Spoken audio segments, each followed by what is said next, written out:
Hi friends, ಎಲ್ಲರಿಗೂ ನಮಸ್ಕಾರ. ನಾನಿವತ್ತೊಂದು ಗ್ರೇವಿನ ಮಾಡಿ ತೋರಿಸ್ತಾ ಇದ್ದೀನಿ. ಚಪಾತಿಗೆ, ಪೂರಿಗೆ ಮತ್ತು ಅನ್ನಕ್ಕೆಲ್ಲ ತುಂಬ ಚೆನ್ನಾಗಿರುತ್ತೆ. ಇದನ್ನು ಸಾಂಬಾರು ಟೈಪಲ್ಲೂ ಮಾಡ್ಕೋಬೋದು, ತುಂಬ ಚೆನ್ನಾಗಿರುತ್ತೆ. ಇದಕ್ಕೆ ರುಬ್ಬೋ ಅವಶ್ಯಕತೆ ಏನಿಲ್ಲ. ಕಾಯಿ ಹಾಕಿ ರುಬ್ಬಬೇಕು, ಮಸಾಲೆ ಹಾಕಿ ರುಬ್ಬಬೇಕು ಅನ್ನೋ ಅವಶ್ಯಕತೆ ಏನಿಲ್ಲ. ಬೇಳೆನೂ ಬೇಕು ಅನ್ನೋ ಅವಶ್ಯಕತೆ ಇಲ್ಲ. ತುಂಬ ಚೆನ್ನಾಗಿರುತ್ತೆ, ತುಂಬ ಟೇಸ್ಟಾಗಿ ಕೂಡ ಇದೆ.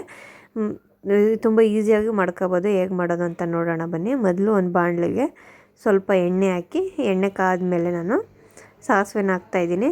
ಸಾಸಿವೆ ಸಿಡಿದ್ಮೇಲೆ ಇದಕ್ಕೆ ನಾನು ಜೀರಿಗೆನ ಹಾಕಿ ಫ್ರೈ ಮಾಡ್ತಾಯಿದ್ದೀನಿ. ಇದ್ರ ಜೊತೆಗೆ ಒಂದೆರಡು ಒಣಮೆಣ್ಸಿಕಾಯಿ ಮತ್ತು ಕರಿಬೇವು ಸೊಪ್ಪು, 1/4 ಟೇಬಲ್ ಸ್ಪೂನಷ್ಟು ಇಂಗನ್ನ ಹಾಕ್ತಾಯಿದ್ದೀನಿ.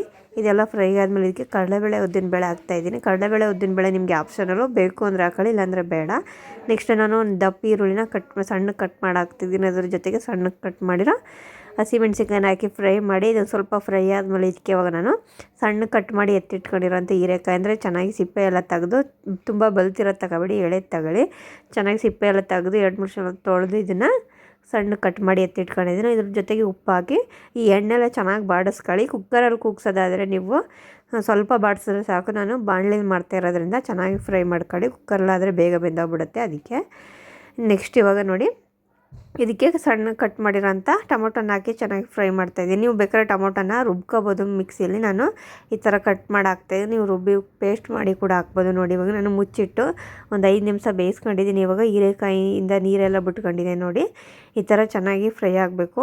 ಯಾಕಂದರೆ ಕುಕ್ಕರಲ್ಲಿ ಹಾಕಿದ್ರೆ ಬೇಗ ಬೆಂದೋಗ್ಬಿಡುತ್ತೆ. ಮತ್ತು ಖಾರ ಪುಡಿ ಎಲ್ಲ ಮಿಕ್ಸ್ ಮಾಡಿದ್ರೆ ಗಟ್ಟಿ ಆಗುತ್ತಲ್ವ, ಅದಕ್ಕೆ ಹೀರೆಕಾಯಿನ ಇದರಲ್ಲೇ ಬೇಯಿಸ್ಕೋಬೇಕು ಅಂತ ಹೇಳೋದು. ಇವಾಗ ನೋಡು, ಗರಂ ಮಸಾಲೆ ಸ್ವಲ್ಪ, ಮತ್ತು ಅಚ್ಕಾರದ ಪುಡಿ, ಮತ್ತು ಧನಿಯಾ ಪುಡಿ, ಮತ್ತು ಸ್ವಲ್ಪ ಅರಿಶಿನ ಪುಡಿ. ಅಂದರೆ ಧನಿಯಾ ಪುಡಿ 1 ಟೇಬಲ್ ಸ್ಪೂನ್ ತಗೊಂಡ್ರೆ 1.5 ಟೇಬಲ್ ಸ್ಪೂನಷ್ಟು ಅಚ್ಕಾರದ ಪುಡಿನ ತಗೊಳ್ಳಿ.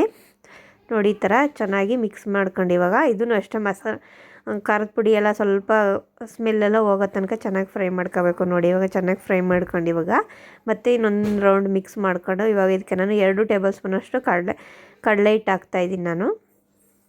ನೋಡಿ, ಕಡಲೆ ಹಿಟ್ಟು ಮತ್ತು ಸ್ವಲ್ಪ ಕಾಯಿ ತುರಿ, ಸಣ್ಣಗೆ ತುರಿದಿರೋ ಅಂಥ ಕಾಯಿ ತುರಿನ ಹಾಕಿ, ಇಲ್ಲಾಂದರೆ ಮಿಕ್ಸಿ ಹಾಕಿ ಒಂದು ರೌಂಡ್ ಮಾಡ್ಕೊಂಡ್ರು ಸರಿನೇ, ಇಲ್ಲ ಅದೇ ಕೈಯಲ್ಲೇ ತುರ್ಕೊಂಡ್ರು ಸರಿನೇ. ಈ ಥರ ತುರಿದ್ಬಿಟ್ಟು ಹಾಕಿದ್ರೆ ತುಂಬ ಚೆನ್ನಾಗಿರುತ್ತೆ.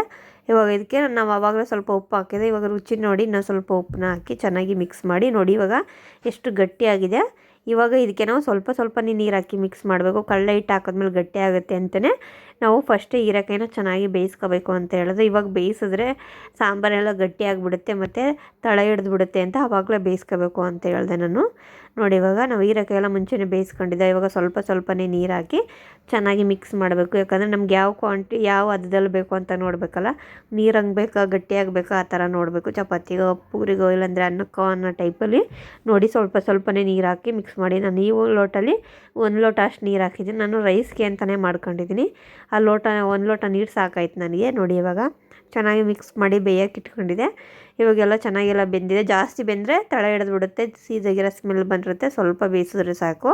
ಇವಾಗ ಇದಕ್ಕೆ ಲಾಸ್ಟಲ್ಲಿ ಕೊತ್ತಂಬರಿ ಸೊಪ್ಪು ಹಾಕಿ ಚೆನ್ನಾಗಿ ಮಿಕ್ಸ್ ಮಾಡ್ಕೊಂಡ್ರೆ ಇವಾಗ ಹೀರೆಕಾಯಿ ಗ್ರೇವಿ ರೆಡಿ ಆಗುತ್ತೆ. ತುಂಬ ಚೆನ್ನಾಗೈತೆ ನೋಡಿ. ಸಿಂಪಲಾಗಿ ಮಾಡ್ಕೋಬೋದು, ಬೇಗನೂ ಆಗುತ್ತೆ. ಪ್ಲೀಸ್ ನನ್ನ ವೀಡಿಯೋ ನಿಮ್ಗೆ ಇಷ್ಟ ಆದರೆ ಲೈಕ್ ಮಾಡಿ, ಶೇರ್ ಮಾಡಿ, ಕಮೆಂಟ್ಸ್ ಮಾಡಿ. ಪ್ಲೀಸ್ ಸಪೋರ್ಟ್ ಮಾಡಿ.